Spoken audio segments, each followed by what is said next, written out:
The mockery begins. The massive shadow fell across Earth's moon like a dark omen. The Corvathian Grand Fleet had arrived without fanfare, simply materializing from hyperspace, with the casual arrogance of a species that had never known defeat. 300 vessels of impossible size hung in perfect formation, each one dwarfing humanity's largest space stations. They were beautiful in their own terrifying way, with holes that seemed to shift between silver and gold, covered in geometric patterns that hurt to look at directly. Ambassador Vex Corvine stood in his personal transport. As it approached the primitive human space station they called Unity 1, through the transparent walls of his ship, he could see the pathetic collection of metal and ceramic that humans called their diplomatic center. It looked like something his people might have built 10,000 years ago, back when they still used solid matter for construction. Dex was tall, even by Corvathian standards, nearly 3 meters in height, with the characteristic blue-green skin and silver eyes that marked him as nobility. His ceremonial robes shifted color with his mood, currently displaying the deep purple of supreme confidence. In his 7 centuries of life, he had delivered ultimatums to 73 different species across the galaxy. The result was always the same: fear, panic, desperate negotiations, and finally inevitable surrender. The humans would be no different. They were young, barely 2 centuries since they had discovered faster-than-light travel. Their technology was laughably primitive. They still used fusion reactors for power and chemical propulsion for most of their ships. They had no energy shields, no quantum computers, no dimensional manipulation capabilities. By Corvette standards, they were barely more advanced than the animals on their homeworld as his transport docked with the human station. Dex reviewed the intelligence reports one more time. Humanity occupied only their home system and 3 nearby colonies. Their total population was less than 50 billion, scattered across 4 worlds. They had no significant allies, no advanced weapons, no hope of resistance against the might of the Corvathian Empire. The airlock opened with a primitive mechanical hiss, and Dex stepped into the human station. The first thing that struck him was how crude everything looked. The walls were made of actual metal, painted white, like some ancient structure. The floors were covered with a soft material that seemed to be made from organic fibers. There were no floating displays, no energy fields, no sign of any advanced technology whatsoever. Director Sarah Chen was waiting for him in what humans called their main conference room. She was a small woman by Kororov standards, perhaps 1.7 meters tall, with dark hair streaked with silver and calm brown eyes. She wore a simple blue uniform with no decorations or signs of rank that Dex could recognize. Behind her stood 3 other humans, equally plain and unremarkable. "Welcome to Unity 1, Ambassador Vex," Director Chen said in perfect Corvathon, her pronunciation flawless. "Please have a seat." Vex remained standing. It was part of the ritual, part of the psychological pressure that had worked on every species the Empire had encountered. He activated his personal holographic projector, filling the room with images of the Corvathian fleet. The displays showed the massive ships in perfect detail, their weapons systems, their defensive capabilities, their overwhelming power. "I am Ambassador Vex Corvin, of the Corvathenian Empire," he began, his voice echoing with artificial amplification. "I bring greetings from Emperor Zelth Corvin, ruler of 12 star systems and conqueror of 73 worlds." The humans watched silently. Usually by this point, other species were showing signs of fear. Their heart rates would increase. Their skin would change color. They would begin to tremble or cry out. But these humans just sat there watching him with those strange, calm eyes. "Your species has been evaluated and found suitable for integration into the Empire," Dex continued. "You will surrender unconditionally within 72 standard hours. Your military forces will be disbanded. Your governments will be dissolved. Your population will be relocated to serve the greater glory of the Empire." He paused, waiting for the inevitable panic. This was usually when species began to beg, to offer desperate bargains, to plead for mercy. Instead, Director Chen picked up a simple white cup filled with some dark liquid and took a sip. "Your alternative," Dex said, his voice growing harder, "is complete annihilation. We have the power to turn your sun into a supernova, to crack your planets like eggs, to erase every trace of humanity from the galaxy. This is not a negotiation. This is your final ultimatum. Director Chen set down her cup and looked directly at him. "Thank you for the message, Ambassador," she said quietly. "We decline." Dex stared at her. In 7 centuries of diplomatic service, no species had ever responded with such simple, calm rejection. "I don't think you understand," he said slowly. "We have 300 warships. Each one carries enough firepower to destroy your largest cities. Your entire military couldn't damage a single one of our vessels." One of the humans behind Director Chen stepped forward. He was tall for his species, with silver hair and the bearing of a military officer. "I'm Captain Marcus Webb, commander of the Seoul Defense Fleet," he said. "We understand your capabilities perfectly, Ambassador. The question is, do you understand?" Ours Dex felt the first stirring of uncertainty he had experienced in decades. These humans were not reacting the way conquered species were supposed to react. They showed no fear, no desperation, no attempt to negotiate for better terms. "You cannot be serious about fighting us," Vex said. "We have conquered civilizations 1,000 times more advanced than yours. We have weapons that can manipulate reality itself." Director Chen stood up slowly. Despite her small size, her presence seemed to fill the room. "Ambassador, let me be very clear. We are not afraid of you. We are not impressed by your threats, and we are absolutely not going to surrender." She walked to a window that looked out into space. Earth hung below them, blue and white, and achingly beautiful. "You see that planet down there? That's our home. Every human who has ever lived was born on that world, or came from people who were born there.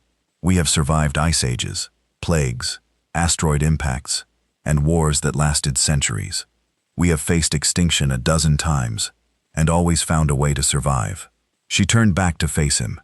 "Do you really think we're going to give up just because you have bigger ships?" Vex felt something he had never experienced during an ultimatum delivery. Real uncertainty. These humans were not behaving according to any pattern he understood. "You have no idea what you're facing," he said, his voice rising slightly. "The Grand Fleet has never been defeated. Admiral Vexa Zorath commands ships that could turn your star into a weapon." Director Chen smiled, and Vex found the expression somehow more disturbing than any scream of terror he had ever heard. "Ambassador, you have 71 hours and 34 minutes remaining. I suggest you use them wisely." Captain Webb stepped forward again. "I'll escort you back to your ship, Ambassador. I'm sure you have reports to make." As they walked through the station's corridors, Dex made one final attempt. "Captain, surely you can see reason. Your species has potential.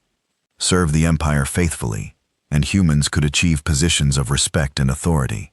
Resist us, and you'll all be dead within days."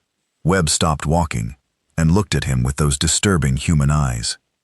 "Tell me, Ambassador, how many of those 73 species you conquered put up any real fight?" "One," Beeks answered automatically. "All were destroyed." Webb nodded. "I thought so." "Well, you're about to meet the first species that fought back and won." "Impossible," Beck snapped. "You have primitive technology, chemical rockets, and fusion reactors. We have quantum manipulation and dimensional weapons." "Yes," Webb said simply. "You do, and it won't be enough." They reached the docking bay where Vex's transport waited. As the ambassador prepared to leave, Webb spoke one more time. "Ambassador, when you report back to your fleet commander, make sure you tell him something important. We tried to warn you. What happens next is entirely your choice." Dex climbed into his transport, his mind spinning. In 73 conquests, he had never encountered anything like this. The humans were either displaying incredible courage or incredible stupidity.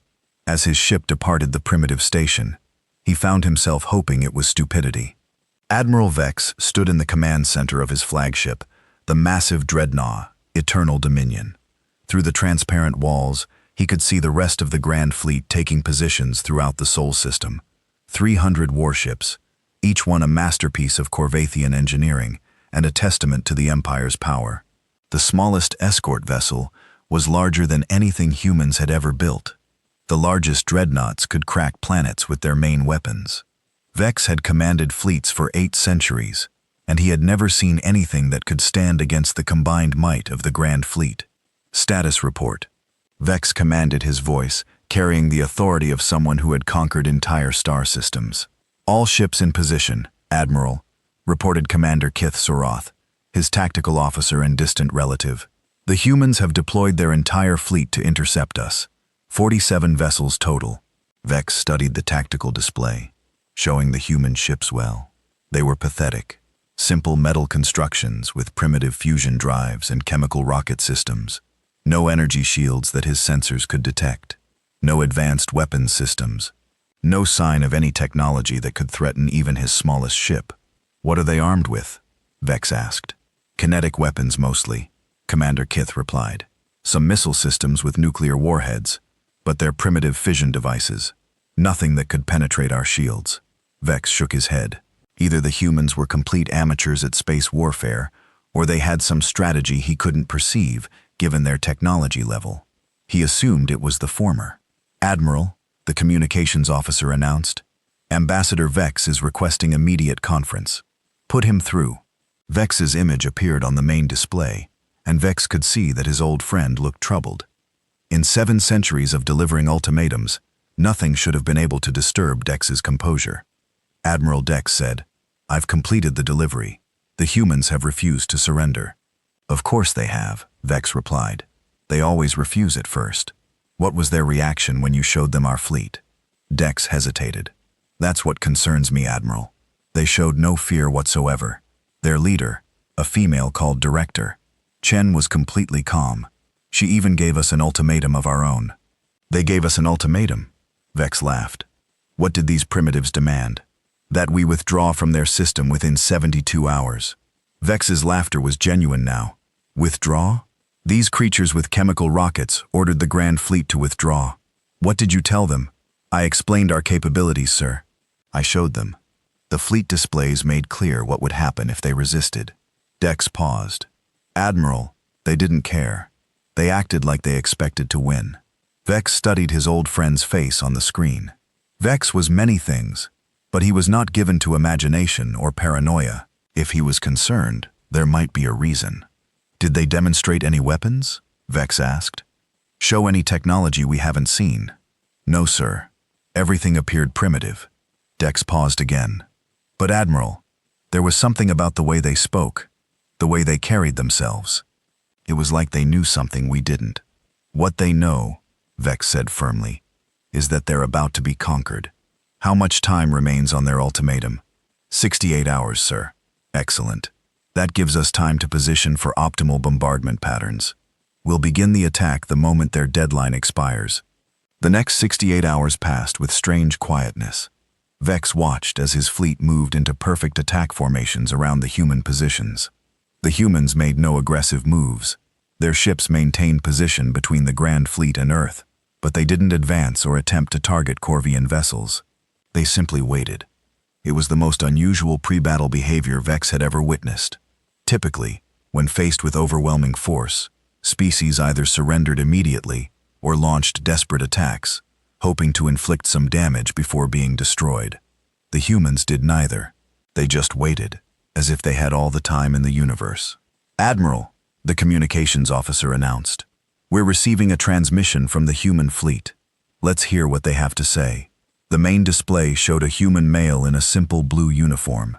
He appeared to be standing on the bridge of one of their primitive ships. Behind him, Vex could see other humans working at basic control stations. I'm Captain Marcus Webb of the Sol Defense Fleet, the human said. Am I speaking to the commander of the invading fleet? You are, Vex replied.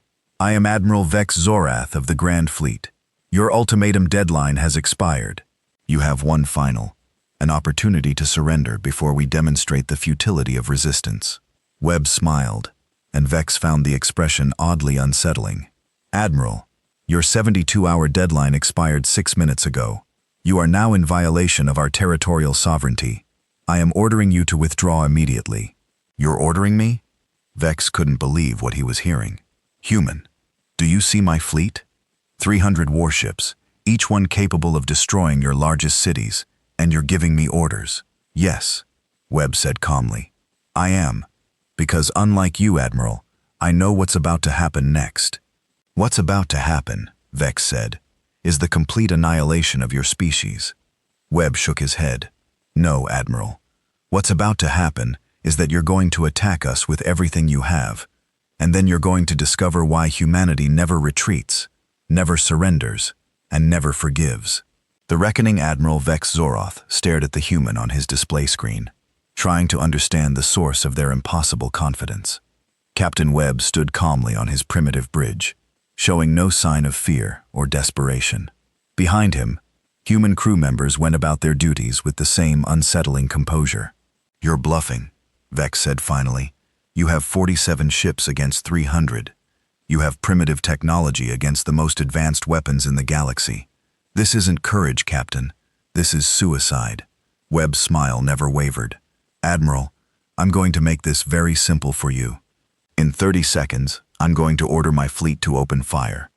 When that happens, you'll have exactly one chance to surrender before we destroy every ship in your fleet.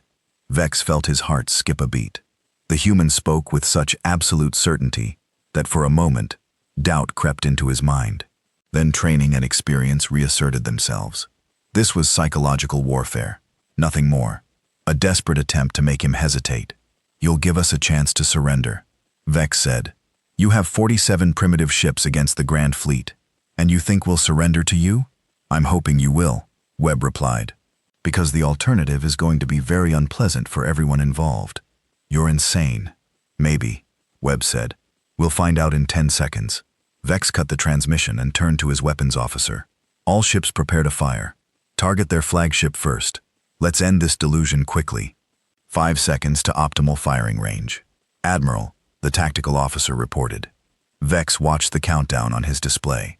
In moments, this bizarre conversation would be over. The human fleet would be debris, and Earth would burn. It would be another victory for the Empire, though perhaps the strangest one in his long career. Admiral, the sensor officer called out. Suddenly, I'm reading massive energy signatures from the human ships. What kind of signatures? I'm not sure, sir. They're unlike anything in our databases. Vex frowned. Are they powering weapons? Unknown, sir. The readings don't match any known weapon system. Sir, the weapons officer announced, we're in optimal firing range. Vex looked at the human fleet on his tactical display. 47 small primitive ships against the might of the Grand Fleet. It should have been a massacre. Admiral, the communications officer spoke up. The humans are transmitting again. Put it through. Webb's face reappeared on the screen. Time's up, Admiral. Last chance to withdraw. Vex made his decision. All ships, open fire. Destroy the human fleet. The response was immediate. 300 Corvian warships unleashed their weapons simultaneously. Energy beams that could melt asteroids. Quantum torpedoes that could phase through any known defense. Gravity missiles that could crush diamond-like paper. The combined firepower of the Grand Fleet lit up space like a newborn star. The weapons reached a human flagship. A modest vessel Webb had called the UES Defiance. And then something impossible happened. The weapons stopped. All of them. Every beam, every missile, every quantum torpedo simply vanished as if they had never existed. On his screen, Captain Webb smiled again. Admiral Vex, you just made a very poor choice.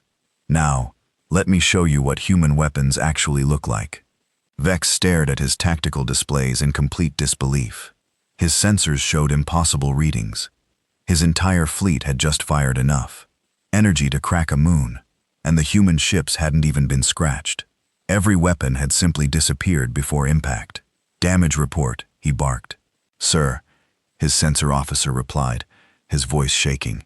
I'm reading massive spatial distortions around the human vessels. It's like they're surrounded by some kind of field that nullifies incoming attacks at the quantum level. Impossibly, Vex muttered. No known technology can simply eliminate quantum weapons. Admiral, the weapons officer called out. The humans are returning fire. On the main screen, Vex watched as the human fleet launched what appeared to be simple missiles. They moved slowly, compared to Corvian weapons, almost casually drifting through space toward his ships. There were only a few dozen of them. Nothing that should threaten his massive fleet. Defensive systems online, he ordered. Those missiles won't even scratch our shields. But as he watched, something terrifying happened. The first human missile reached the dreadnought, Infinite Power, one of his most formidable ships. Instead of exploding against the energy shields, the missile passed through them as if they were made of light. It struck the hull with no visible flash, no explosion, no dramatic display at all. Then the Infinite Power began to change. The massive warship started to fold in on itself, its hull bending and twisting in impossible ways. The ship's structure compressed smaller and smaller, until the mighty dreadnought was nothing more than a point of light that winked out of existence. "By the eternal void," Vex whispered. "They're collapsing our ships into singularities." More human missiles were reaching his fleet now. Each one behaved differently, demonstrating weapons technology that violated everything Vex thought he knew about physics. The heavy cruiser Stella Conqueror was hit by a missile that seemed to age it rapidly. In seconds, the gleaming warship became a corroded hulk that crumbled into space dust. The destroyer Swift Death was struck by another type of weapon.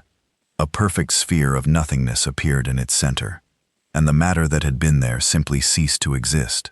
The ship tried to maintain structural integrity with a massive hole through its core, failed and broke apart. "How are they doing?" "This," Vex demanded. "Unknown, sir," his science officer replied in a horrified whisper. "These weapons appear to manipulate fundamental forces. Gravity, time, space itself. I've never seen anything like it. Warships, evasive maneuvers," Vex commanded. "Don't let those missiles reach you." But it was too late. A second wave of human weapons launched, these glowing with a different energy signature. When they struck their targets, Vex witnessed something that would haunt him for the rest of his life. The battleship Cosmic Dominance was hit by one of these new weapons, and suddenly, every atom in the ship began moving backward through time. The crew aged in reverse, becoming younger and younger until they simply ceased to exist. The ship itself unraveled, its construction reversing, until it became nothing more than raw materials floating in space. "They're weaponizing temporal mechanics," his science officer reported, his voice barely a whisper. A third wave launched from the human fleet. These weapons pulsed with an energy that made Vex's instruments scream warnings. When the first one struck the super dreadnought Eternal Victory, something even worse happened. The ship didn't explode. It didn't collapse or age or disappear. Instead, it began to exist in multiple dimensions simultaneously. Vex could see overlapping images of the vessel, dozens of them, each slightly different, each in a different state of destruction. The ship was experiencing every possible outcome of being hit by the weapon at once. The crew's final transmission was a chorus of screams from beings experiencing infinite deaths simultaneously. "Dimensional warfare," Vex said numbly. "They're attacking us across multiple realities." His fleet was dying around him, not exploding in glorious battle, as Corvathian ships were meant to do, but being systematically erased from existence by weapons that shouldn't exist. Some ships were compressed into points of infinite density. Others aged into dust in seconds. Still others were deleted from multiple dimensions at once. "All ships retreat," Vex ordered. "Full withdrawal, emergency, jump." But when his ships tried to enter hyperspace, they found their escape routes blocked by fields of twisted spacetime. The humans had somehow weaponized the fabric of reality itself, creating barriers that prevented faster-than-light travel. "Sir," his tactical officer reported, "we've lost 70% of the fleet. The humans haven't taken a single casualty." Vex stared at his displays showing the battle. It wasn't a battle at all. It was an execution. His mighty grand fleet, Conqueror, of 73 worlds, was being casually dismantled by weapons he couldn't even begin to understand. "Admiral," the communications officer said, "we're receiving another transmission from the human flagship." Webb's face appeared on the screen again. He looked calm, almost regretful. "Admiral Vex," he said, "I'm going to offer you something we've never offered to any aggressive species before. Surrender now, and we'll stop firing. Your surviving crews will be rescued and treated according to galactic conventions." "Treated according to conventions?" Vex stared at the screen. "You're destroying my entire fleet with weapons that violate the laws of physics." "When neutralizing your fleet," Webb corrected. "If we wanted to destroy it completely, Admiral, you'd all be dead already. These are our defensive weapons. We're trying very hard not to kill anyone unnecessarily. Vex felt reality shift around him. Defensive weapons. The humans were annihilating the most powerful fleet in the galaxy, with weapons they considered defensive. "What are your offensive weapons like?" he asked in a whisper. Webb's expression grew very serious. "You don't want to find out, Admiral. Please order your remaining ships to surrender. We can stop this right now." Vex looked around his bridge. His officers stared at him, waiting for orders. Through the viewports, he could see the wreckage of his fleet floating in space. Ships that had never known defeat, reduced to cosmic debris. "In minutes, sir," his weapons officer said quietly. "We could target their planet directly. One final strike." For a moment, Vex considered it one last attack on Earth itself, to show these humans that the Corvathian Empire didn't surrender without extracting a price. Admiral Webb said, as if reading his thoughts, "I strongly advise against targeting our planet. You've seen our defensive weapons. You don't want to see our planetary defense systems. You can't defend an entire world," Vex said desperately. Ken Webb replied simply, "But if you attack Earth, we'll stop being polite. Your crews will start dying. Your ships will be completely destroyed, instead of just neutralized. Is your pride worth that many lives?" Vex closed his eyes. In 8 centuries of military service, he had never faced a decision like this. Surrender to primitives or watch the remainder of his fleet die for nothing. "All ships," he said quietly, "stand down. Surrender to the human fleet." Admiral, his weapons officer, asked in shock. "You heard me," Vex said. "Power down all weapons. Transmit the surrender code." On the screen, Webb nodded. "Thank you, Admiral. That was the right choice. We'll begin rescue operations immediately." As human ships moved to assist the damaged Corvathian vessels, Beck slumped in his command chair. The Grand Fleet was finished. 8 centuries of conquest, 73 worlds subjugated, and it had all ended in less than an hour, against an enemy that had been toying with them. "Sir," his communications officer said, "Ambassador Dex is requesting permission to speak with you." "Put him through." Vex's image appeared, and Vex could see the shock in his old friend's face. Admiral Dex said, "What happened out there?" Vex looked at the wreckage floating around them, at the human ships moving to rescue Corvathian survivors. "We found out why humanity never retreats. Old friend, they weren't primitive, they were patient. They've been developing weapons technology for centuries, while we conquered easier targets. But our ships, our weapons, our shields, useless." Vex said simply, "Completely useless, against technology we can't even comprehend." And Dex? They were holding back. Those were their defensive weapons. They could have erased us from existence in seconds if they had wanted to.